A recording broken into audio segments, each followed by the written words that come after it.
ගොඩ දෙනෙකුට තියෙන ප්‍රශ්නයක් තමයි ක්‍රිබ් එක. ඒ කියන්නේ ශ්‍රී ලංකා ණයතොරතුරු කාර්යාංශයේ අපේ නම තියෙනවා නම් ලෝන් ෆැසිලිටි එකක් නැත්නම් ක්‍රෙඩිට් කාඩ් එකක් එහෙම ගන්න පුළුවන්ද කියන එක. ඒ පිළිබඳව අපිත් එක්ක අද කතා කරන්න සුපුරුදු පරිදි එකතු කරගෙන දමින්ද ආයුබෝවන් වෙල්කම් ටු ද LB Sim podcast. මම දැන් ඉස්සෙල්ලා කිව්වාගේ අපි අර ක්‍රිබ් ඒ කියන්නේ ක්‍රිබ් report එක ගැන මම හිතන්නේ ගොඩක් දෙනාට ලොකු අයිඩියා එකක් නැහැ. සාමාන්‍යයෙන් ක්‍රිබ් එක කියන්නේ මොකක්ද ඒ කියන්නේ දමින්ද? සාමාන්‍ය ක්‍රිබ් එකයි අපි ගත්ත ක්‍රිබ් report එක ගැන පොඩි අදහසක් දුන්නොත්. මේවා ක්‍රිබ් එක කියවම අපි ඇත්තටම ওই වචනෙත් එක්කම තමයි කතා කරන්න ඕනේ. ඔය වචනේ කියපු ගමන් බය වෙන. ගොඩක් අය බය වෙනවා. ක්‍රිබ් එකට ගිහිල්ලා කියලා කිව්වහම මේ වැරදි අදහසක් තියෙන. අපි මේ මතේ ඉස්සල්ලා හරියට පැහැදිලි කරගෙන ඉන්න ඕනේ වැරදි මතයක් කියලා. එතනින් පස්සේ තමයි අපි මේක ගැන කතා කරන්න ඕනේ. ඒක ඇත්තටම කියන්නේ ක්‍රිබ් එක කියලා කියන්නේ බය වෙන්න ඕන දෙයක් නෙමෙයි. මගේ නම ක්‍රිබ් එකේ තියෙනවා කියලා බය වෙන්න ඕනේ නැහැ.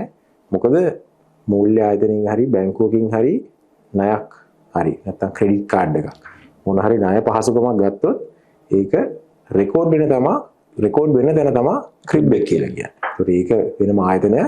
ඒ ආයතනයේ අනිත් බැංකු මූල්‍ය ආයතන වලින් දත්ත මාසිකව අරගෙන ඒ ලබාගත් ණය තොරතුරු එක තැනකට අරගෙන රිපෝට් එකක් හදනවා ඉන්ඩිවිජුවල් එක කස්ටමර් කෙනෙක්ගේ පුද්ගලයෙකුගේ නමට රිපෝට් එකක් හදනවා. ඒතර ඒකේ මේ වෙනකන් ගෙවාගෙන යන ගත්තු ණය, ගෙවල ඉවර වෙච්ච ණය ওই විදිහට ගොඩාක් data විස්තර තියෙන රිපෝට් එක තමයි ක්‍රිබ් රිපෝට් එක කියන්නේ. ඒකේ කස්ටමර් කෙනෙක්ගේ පර්සනල් ඉන්ෆර්මේෂන් හැමදේම රෙකෝඩ් වෙනවා නේද? රෙකෝඩ් වෙනවා. තමන්ගේ කරපු ගත්ත ණය හිස්ටරි එක හැමදේම නේද? හැමදේම රෙකෝඩ් වෙනවා. ණය ගෙවාගෙන යන්නේ කොහොමද? ඔය හැම විස්තරෙම තියෙන එක. ඒතකොට ක්‍රිබ් එක යනවා කියන එකට බය වෙන්න දෙයක් නැහැ. එතකොට අපි ගොඩක් දෙනාගේ අර මතයක් තියෙනවා ඔය අපි දැන් ඇත්තටම ක්‍රිබ් එකේ ඉන්නකොට ණයක් අරගෙන අපි ගත්තොත් කොහොමද ක්‍රිබ් එකට යන්නේ? එතකොට අපි දැන් ණය ගෙවාගෙන යන්න බැරි වුණොත් මිනිස්සෙක්ට තමන්ව බ්ලැක් ලිස්ට් වෙලා තියෙද? එතකොට තමන්ට වෙන ආයතනයකින් ණයක් ගන්න පුළුවන් කමක් තියනවද නැද්ද කියන ඒ බය තියෙනවා. එතකොට අපි කොහොමද කාට හරි ඒක ගැන එක්ස්ප්ලেইন කරන්නේ කොහොමද? ඒ කියන්නේ මේව කරනවා නම් අර කිව්වා වගේ ක්‍රිබ් එක ගැන බය වෙන්න ඕනේ තමයි. සරලව කියනවා ණය හරියට ගෙවන්නේ නැත්තම් ක්‍රිබ් එක ගැන බය වෙන්න ඕනේ. හැබැයි බය පැත්ත නෙමෙයි. බයයි හොඳ පැත්තයි දෙකක් තියෙනවා ක්‍රිබ් එකේ. හරි මේකේ හොඳ පැත්තකුත් තියෙනවා. අපි ඉස්සෙල්ලා බය පැත්ත කතා කරමු. මොකද වැඩි දෙනා බය වෙලා ඉන්නේ ක්‍රිබ් එකට. හරි. එතකොට ක්‍රිබ් එකේ බය වෙන්න ඕනේ කියලා කියන්නේ අපි මූල්‍ය ආයතනකින් හරි බැංකුවකින් හරි ණයක් ගත්තට පස්සේ ඒ ණය සරලව කියනවා නම් අපි ඇග්‍රි වෙනවනේ ආයතනයත් එක්ක ගෙවන්න ඕනේ විදිහක් තියෙනවනේ. මාසිකව ගෙවන ඒවා තියෙනවා. වාර්ෂිකව ගෙවන ඒවා තියෙනවා. ඉතින් ඒ විදිහට මේ ගෙවීම් කටයුතු තමන්ගේ පැත්තෙන් වෙන්න ඕනේ ගෙවීම් හරියට වෙන්නේ නැත්නම් තමයි ක්‍රිබ් එක ගැන බය වෙන්න ඕනේ. මොකද ක්‍රිබ් එකේ රෙකෝඩ් වෙනවා මේ ගෙවන විදිහ. ඒතර බය පැත්ත කියන්නේ ඒක තමයි. දැන් බය පැත්ත කියවහම උදාහරණයක් විදිහට අපි ලෝන් එකක් ගත්තාම ලෝන් එක ගත්තේ කවද්ද? ලෝන් එක ගත්තු ගාණ කීයද? එයාගේ රෙන්ටල් එක. ඒ කියන්නේ මාසික වාරිකය කීයද? ওই විදිහට ගොඩාක් දත්ත තියෙනවා. ඒ ටික මුලින්ම රෙකෝඩ් වෙනවා. ඊළඟට එයා මාසිකව ගෙවන්න ඕන ලෝන් එකක් නම් මාසිකව කොහොමද එයා ලෝන් එක ගෙවලා තියෙන්නේ? අවුරුදු දෙකක් විතර හිස්ටරි එකක් අපිට බලන්න පුළුවන් හැම මාසෙම ගෙවුවේ කොහොමද කියලා. ඒතකොට ඒක නියමිත දිනට ගෙවනවද? දවස් 3-4ක් පහුවෙලා ගෙවනවද? නැත්නම් ගෙවන්නෙම නැද්ද? නැත්නම් වාරික 2-3ක් එකතු වෙනකන් ඉඳලා ඊට පස්සේ ගෙවනවද? එහෙම එක එකනාගේ එක එක බිහේවියර්ස් අපිට බලන්න පුළුවන්. ඒ ලෙවල් එකට අපිට ක්‍රිබ් එකෙන් කෙනෙක්ව ස්ටඩි කරන්න පුළුවන්. එතකොට ඔය ක්‍රිබ් එකේ බෑඩ්ම සයින් එක කියලා කිව්වොත් එහෙම ඔකේ තියෙනවා ගෙවන්නෙම නැතුව ලෝන් එක ආයතනයෙන් අරගෙන ගෙවන්නෙම නැතුව ගිහිල්ලා අන්තිමේදී ආයතනයත් ඒක අතාරිනවා කියලා. ඒ කියන්නේ අපි කියන්නේ ක්‍රිබ් එකේ රයිට් ඔෆ් වෙනවා කියලා. එතකොට ආයතනයේ ක්‍රිබ් එකට report කරනවා මේ ලෝන් එක රයිට් ඔෆ් වෙලා තියෙන්නේ, රයිට් ඔෆ් කරලා තියෙන්නේ, ගෙවන්නේ නැහැ. මොකද බොල් ණය විදිහට කපා හැරලා තියෙන්නේ. ඒක රෙකෝඩ් වෙනවා ක්‍රිබ් එකේ. ඒක තමයි මම දකින්න විදිහට ක්‍රිබ් එකේ තියෙන බෑඩ්ම සයින් එක. ඒතකොට ඒක මොන වෙලාවක් ගියත් එයාගේ දිගටම ක්‍රිබ් එකේ මොන වෙලාවක රන් කරත් report එක එයාට පෙන්නනවා මෙන්න මේ ආයතනයේ ණයක් අරගෙන ඒ ණය ගෙවලා නැහැ. එක දිගටම පෙන්නනවා. ඒ වගේ ගෙවන්නෙම නැතුව සමහරලාට ආයතනින් නීතිමය ක්‍රියාමාර්ග ගන්න තියෙනවා. ඒවත් පෙන්නනවා මේ අවස්ථාවේ මේක නීතිමය ක්‍රියාමාර්ගයකට ගිහිල්ලා තියෙන්නේ ගෙවීමක් වෙන්නේ නැතුව කියලා. එහෙම නැත්නම් ටෙම්පරරි එක හෝල්ඩ් කරලා ක්‍රෙඩිට් කාඩ් එකක් නම් අපි පෙන්වන්න පුළුවන් මේ වෙලාවේ ක්‍රෙඩිට් කාඩ් එක බ්ලොක් කරලා තියෙන්නේ. හරි. ඒකත් බෑඩ් සයිඩ් එක. ඔන්න ඒ වගේ ඔක තමයි නරක පැත්ත. ඒ කියන්නේ ක්‍රිබ් රිපෝට් එකේ අපි දැන් හොඳ සහ නරක හැම දෙයකම තියෙනවා දෙපැත්ත. එතකොට රිපෝට් එක ගත්තොත් ඒකෙත් එහෙමද? ඒ කියන්නේ සාමාන්‍යයෙන් අපිට දෙකට බෙදන්න පුළුවන් නේ. අපි මුලින් මේ සාමාන්‍යයෙන් නරක පැත්ත කතා කරොත් හොඳයි නේද? ඒ කියන්නේ ඔව් අපි ওই නරක පැත්ත තමයි කතා කරගෙන ආවේ. ඒ රෝගී දිනවා ආයෙ දිනවා නරක වෙලා හොඳ වෙන්නත් පුළුවන්. හරි. ඒකත් අපි දැනගන්න එපා. නරක වුණොත් නරකමද කියලා නෑ. අපිට මොන හරි ප්‍රශ්නයක් වෙලා අපිට ගිවීම් කරගෙන යන්න බැරි වුණා. හැබැයි අපිට ආපහු මේ ප්‍රශ්نين මේ වුණාට පස්සේ අපිට ආපහු ගෙවාගෙන යන්න පුළුවන්. ඒතර ඒකත් රෙකෝඩ් වෙනවා ආපහු මේක ගෙවාගෙන යනවා කියලා. එහෙම නැත්නම් ආයතනෙත් එක්ක කතා කරලා බල්ක් එකක් ගෙවලා මේක ඉවර කරලා දාන්න. එහෙම නැත්නම් ආයතනෙත් එක්ක කතා කරලා ආපහු ඒක පහසු විදිහකට ආයෙ ගෙවාගෙන යනවා. මේ හැමදේම රෙකෝඩ් වෙනවා. ඒතකොට බෑඩ් වුණාම කියලා නෑ. බෑඩ් වුණා නම් ක්‍රිබ් එකේ නරක පැත්තට වැටුණා නම් ආයෙ හොඳ වෙන්නත් ඉඩ තියෙනවා නේද? ඉඩ තියෙනවා. හොඳ වෙන්නත් පුළුවන්. හරි. ඒතකොට ක්‍රිබ් එක ආපහු හොඳට ගෙවාගෙන ගියා. තව අවුරුද්දක් විතරනකොට ආයෙ මේක හොඳ රෙකෝඩ් එකක් බවට පත් වෙනවා. මොකද අපි ගත්තොත් ඇත්තටම හැම මනුස්සයටම අර සල්ලි හැමදෙස්සෙම අතේ තියෙන්නේ නැහැ. කෙනෙක් ණයක් ගන්නේ තමන්ගේ තියෙන මොනාර තියෙන අර ඉෂ්ට කරගන්න. ඒ කියන්නේ සිහිනවල් ගොඩක් තියෙනවා. එතකොට සමහර මිනිස්සුන්ට දැන් අපි දන්නවා මීට අවුරුදු ගානකට කලින් අපේ ආර්ථික පසුබෑමක් තිබ්බ ලංකාවේ. එතකොට ගොඩක් දෙනාට රස්සාවල් අහිමි වුණා. එතකොට තමන්ගේ ගත්ත ණයවල් ගෙවා ගන්න බැරි වුණා. හැබැයි දැන් පොඩ්ඩක් ආර්ථික අතින් අපි දැන් යම් හොඳ මට්ටමක ඉන්නවා ලංකාව ගත්තම. එතකොට දැන් මිනිස්සෙක් අපේ තුමා අවුරුදු 2-3 කලින් ගත්ත ණයක් දැන් තමයි ආ පියවගෙන යන්නේ. එතකොට සාමාන්‍ය අපේ තුමා පියවගෙන දැන් ඉවරයි ණය මුදල. එතකොට අපි ගත්ත ක්‍රිබ් එකේ යාගේ දැන් හොඳ පැත්තකට යන්න පුළුවන්. ඒ කියන්නේ පුළුවන්. ඒක ගෙවීම් කටයුතු දැන් හරියට කරගෙන යනවා නම් ඒතකොට දැන් ක්‍රිබ් එකේ හොඳ පැත්තක් තමයි පෙන්වන්නේ. එතකොට ඒක ආපහු ඒ පහුගිය කාලේ උන අතවසවි දැන් කරෙක්ට් කරනවා කියලා ක්‍රිබ් එකේ හොඳට රෙකෝඩ් වෙනවා. ඉතින් එතකොට ආයතනයක් වුණත් තව ලෝන් එකක් දෙන්න බලද්දී අපි ක්‍රිබ් එකක් ඕනෑම ආයතනයක් ක්‍රිබ් එකක් රන් කරලා බලනවනේ පුද්ගලයෙක්. ඒතකොට ඒ ක්‍රිබ් එකේ ওই විදිහට ආපහු යා ඒ ක්‍රිබ් එකේ හොඳට ගෙවීම් කරගෙන යනවා කියලා පෙන්නනවා නම් ඒතකොට ආයතනය ආපහු ලෝන් එකක් දෙන්න පුළුවන්. ඒ ඩිසිෂන් එක ගන්න පුළුවන්. ඒතකොට අනිත් එක තමයි ක්‍රිබ් එක අපි නරක පැත්ත කතා කරනකොට තව එකක් තමයි ක්‍රිබ් එක රිපෝට් එක කියන එක තමන්ගේ නරක පැත්තට නිකම්ම මෙයා වෙන එකක් තමයි නරක පැත්තට යන එක. අපි දන්න අපකර සයින් කරනවා කියලා කියන්නේ. يعني අපකරයක් විදියට අස්සම් කරනවා අප වෙනවා ලෝන් එක. ඔන්න ඔය පුද්ගලයෙක් අප වුණොත් ඒකත් ක්‍රිබ් එකේ රෙකෝඩ් වෙනවා. අර කියන විදියට මේ ලෝන් එක ගෙවෙයිගෙන යන්නේ කොහොමද? මේ තමන් අප වුණ ණය අපකාරයක් විදියට සයින් කරපු ණය ගෙවාගෙන යන්නේ කොහොමද කියලා. ගොඩක් දෙනා නොදැනුවත් කමින්ම තමන්ගේ හිතවත්කමට මේ යාළුකමට වගේ අර අපකර වලට සයින් කරනවානේ. අන්න හරි. එතකොට වරදින තැනක් තමයි ඒක අර මම එතෙන්ට තමයි ආවේ. මේ වා කියන එක හරියටම හරි.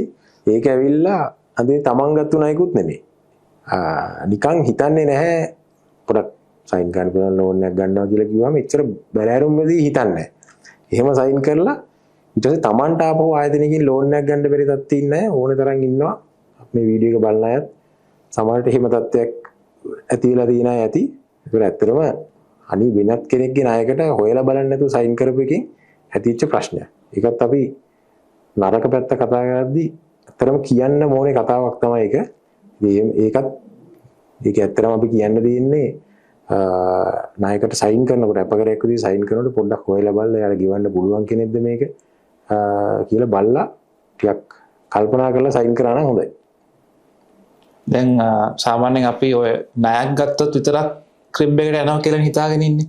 දැන් මේ අවුරුද්දේ මුල ඉඳන් ඒක වෙනස් වුණා නේද ටිකක්? වෙනස් වුණා. ඇත්තටම ඔය ක්‍රිබ් ආයතනය ගොඩක් දුරට පුළුවන් තරම් data ණය පිළිබඳ data මේ report එකට දාන්න තමයි බලන්නේ. ඒතර ගොඩාක් developments එකෙත් වෙනවා. මේ අවුරුද්දේ මුල ඉඳලා තරම ගෝල්ඩ් ලෝන්ස් කියන්නේ රන් අය කියන එකත් දැන් රෙකෝඩ් වෙනවා ක්‍රිබ් එකේ. තමන් ගෝල්ඩ් ලෝන්ස් ගත්තා නම් මොකක් හරි බැංකුවකින් ආයතනයකින් ඒවත් දැන් ක්‍රිබ් රිපෝට් එකේ ඇතුළත් වෙනවා. ඒ වගේ ගෙවීම් කරන්නේ කොහොමද? ඒ ඔක්කොම data ඇතුළත් වෙනවා. සහ ඉස්සරහට තව තියෙනවා මම හිතන්නේ ළඟදී එයි තමන්ගේ යුටිලිටි බිල්ස් ඒ කියන්නේ වතුර බිල්, ලයිට් බිල් ඒවා රෙකෝඩ් වෙනවා. දැන් අපි ගොඩක් ඔය ඇතර නරක පැත්ත කතා කරා. එතකොට සාමාන්‍යයෙන් හොඳ පැත්තකුත් තියෙනවානේ. ඔව්. ඒ ගැන පොඩ්ඩක් කතා කරලා. නරක පැත්තනේ කතා කරේ. දැන් මේකේ හොඳ පැත්ත කියන්නේ අපි කතා කරා මේකේ රෙකෝඩ් වෙන්නේ ගත්තු ණය ගෙවන විදිහ තමයි රෙකෝඩ් වෙන්නේ. ඒතකොට ණය හොඳට ගෙවනවා නම් මොකද වෙන්නේ? මේ හොඳ රිපෝට් එකක්. ගත්තු ණය වෙලාවට ගෙවනවා. හොඳට රෙකෝඩ් වෙනවා. එතකොට ඉපැත්තේ තමයි වාසි තියෙන්නේ. තමන් ගත්ත ණයක් හොඳට ගෙවනවා නම් ක්‍රිබ් එකේ නැත්තම් තමයි ප්‍රශ්නේ. ක්‍රිබ් එකේ තියෙන්න ඕනේ. ඒකේ ගොඩාක් තියෙන්නේ ආපහු සැරයක් අපි එක ණයක් අරගෙන නවතින්නේ නැහැනේ. ඒතකොට තව ක්‍රෙඩිට් කාඩ් එකක් ගන්න ඕනේ. නැත්තම් ආපහු ලොකු ලෝන් එකක් ගන්න ඕනේ. අන්න ඒ වගේ වෙලාවට අපි ණය ඉල්ලන ආයතනෙන් අපේ ක්‍රිබ් රිපෝට් එක බලනවා. ඒතකොට ඒගොල්ලන්ට අපි ණයක් අරගෙන ක්‍රිබ් එකේ රෙකෝඩ්ස් නැති වුණාට වැඩිය හොඳට ගෙවන රෙකෝඩ්ස් තිබ්බහම ඒගොල්ලෝ අපිට දෙන්න ගන්න තීරණයට ලොකු පිටුවහලක් වෙනවා ඒක. ඒත් අපිටත් ඒක ගන්න ලේසියි. අපි හොඳට ගෙවනවා නම් අපිට බය නැතුව කියන්න පුළුවන් මයි ක්‍රිබ් එකේ බලන්න මම ලෝන්ස් ගෙවාගෙන යනවා. හරි. ඒතර ඒකම තමයි අපි ඔය සිම් පර්සනල් ලෝන් එකෙත් ඒ ලෝන් එකත් ඔන්ලයින් වුණාට ඒක මූල්‍ය ආයතනයකින් දෙන ලෝන් එකක් නිසා ඒකත් ක්‍රිබ් එකේ රෙකෝඩ් වෙනවා. ඒතර ඒ රෙකෝඩ් එකත් හොඳට ගෙවන්න මොකද මේක ඉක්මනට ගන්න පුළුවන් ලෝන් එක. අපෙන් ගොඩක් අය ඒගොල්ලන්ගේ ජීවිතේ පළවෙනි ලෝන් එක මේ ක්වික් ලෝන් එක වෙන්න පුළුවන්. සිම් පර්සනල් ලෝන් එක වෙන්න පුළුවන්. ඒතර ඒක අවුරුද්දක් දෙයක් හරියට ගෙවනවා කියලා රෙකෝඩ් එකක් තියෙනවා කියලා කියන්නේ ඊළඟ ඒගොල්ලෝ ලීස් එකක්ද නැත්නම් වාහනයක් ගන්න ලෝන් එකක්ද නැත්නම් හවුසින් ලෝන් එකක්ද තව වෙන ආයතනකින් හරි ප්‍රශ්නයක් නැහැ. මේ රෙකෝඩ් එක ඒගොල්ලන්ට හොඳට පෙන්වන්න පුළුවන්. ඒක මම හිතන්නේ ගොඩක් අය දන්නේ නැහැ. මේක ලොකු ආසියක් වෙනවා. ඒක ලෝන්ස් හොඳට ගෙවනවා නම් ක්‍රිබ් එක ලොකු ආසියක් වෙනවා ඊළඟ ලෝන්ස් වලට යන්න. ඒක තමයි ක්‍රිබ් එකේ තියෙන හොඳ පැත්ත. ඒක අපි කලින් එපිසෝඩ් එකේ ඇත්තටම කතා කරා ඔය personal sim digital personal loan එකක් ගන්නකොට ඇත්තටම ක්‍රිබ් එක උතන්ට බලපානවද කියන එක නේද? අනිවාර්යයෙන්. ක්‍රිබ් එක මේකටත් බලපානවා සහ මේක හොඳට ගෙවුවා කියලා කියන්නේ හොඳ හිස්ටරියක් තමන්ගේ ක්‍රිබ් රිපෝට් එකේ මේන්ටේන් කරන්න පුළුවන්. ඇත්තටම අපි ඔය ක්‍රිබ් එක ගැන කතා කරනවා ජනප්‍රිය වචනයක් උතන්ට එනවා ක්‍රෙඩිට් ස්කෝර් කියන එක මොකක්ද කියලා. මොකද ඇත්තටම ක්‍රෙඩිට් ස්කෝර් එක කියන්නේ? ක්‍රෙඩිට් ස්කෝර් එක කියලා කියන්නේ ක්‍රිබ් රිපෝට් එක තමයි ඉස්සර අපිට ඩවුන්ලෝඩ් කරලා කෙනෙක්ගේ බලන්න පුළුවන්. හැබැයි දැන් ආයතනයේ ක්‍රිබ් ස්කෝර් එකක් කියලා මේ ඔය අපි කියන ඔක්කොම දත්ත අවුරුදු 10ක් විතර ස්ටඩි කරලා data ස්ටඩි කරලා ඒගොල්ලෝ දැන් ක්‍රිබ් එක ස්කෝර් එකක් විදිහටම දෙනවා. එතකොට දැන් ක්‍රිබ් එක ඉස්සර අපි කස්ටමර් කෙනෙකුට තනියෙන් ගිහිල්ලා ක්‍රිබ් එක බලන්න බෑනේ. ආයතනයෙන් ඉඳන් බලන්න ඕනේ ආයේ ක්‍රිබ් එක ගැන. හැබැයි දැන් ෆැසිලිටි එකක් තියෙනවා. ඔන්ලයින් ලොග් වෙලා Tamanටම තමන්ගේ ක්‍රිබ් එක රිපෝට් එක සහ ඔය ක්‍රිබ් ස්කෝර් කියන එක බලන්න පුළුවන්. තමන්ගේ ස්කෝර් එක මොකද්ද? තමන්ගේ රිපෝට් එක මොකද්ද කියලා. ඒ වගේම ෆිසිකලි ගිහිල්ලත් ඒ ආයතනෙට ගිහිල්ලා print කරලා ගන්නත් පුළුවන් තමන්ගේ ක්‍රිබ් රිපෝට් එක. ඉතින් දැන් ඇත්තටම තමන්ගේ ක්‍රිබ් එක තමන්ටම බලන්න පුළුවන් හැකියාවක් තියෙනවා. ඒ ස්කෝර් එකෙන් පෙන්වන්නේ ඇත්තටම ස්කෝර් එකේ කියන්නේ අපි සරලව නිකන් පොඩි විස්තරයක් කිව්වොත් ඒ ස්කෝර් එක තියෙන්නේ ලකුණු 250 ඉඳලා 900 දක්වා ස්කෝර් එකක් තියෙනවා. එතකොට හොඳ ස්කෝර් එකක් කියන ලකුණු වැඩි නම් හොඳ ස්කෝර් එකක් ඒක 900 ඉඳලා පල්ලයට A B C D කියලා හැම කැටගරි වලට බෙදෙනවා. එතකොට එතන කියන්නේ මේ ස්කෝර් එකෙන් කියන්නේ ස්කෝර් එක වැඩි කියලා කියන්නේ ස්කෝර් එක වැඩි කෙනෙකුට අද ලෝන් එකක් දුන්නොත් ඒ ලෝන් එක ගෙවීමේ තියෙන ගෙවීම පිළිබඳ හැකියාව වැඩි කියන එක තමයි ස්කෝර් එක වැඩි නම් කියලා කියන්නේ.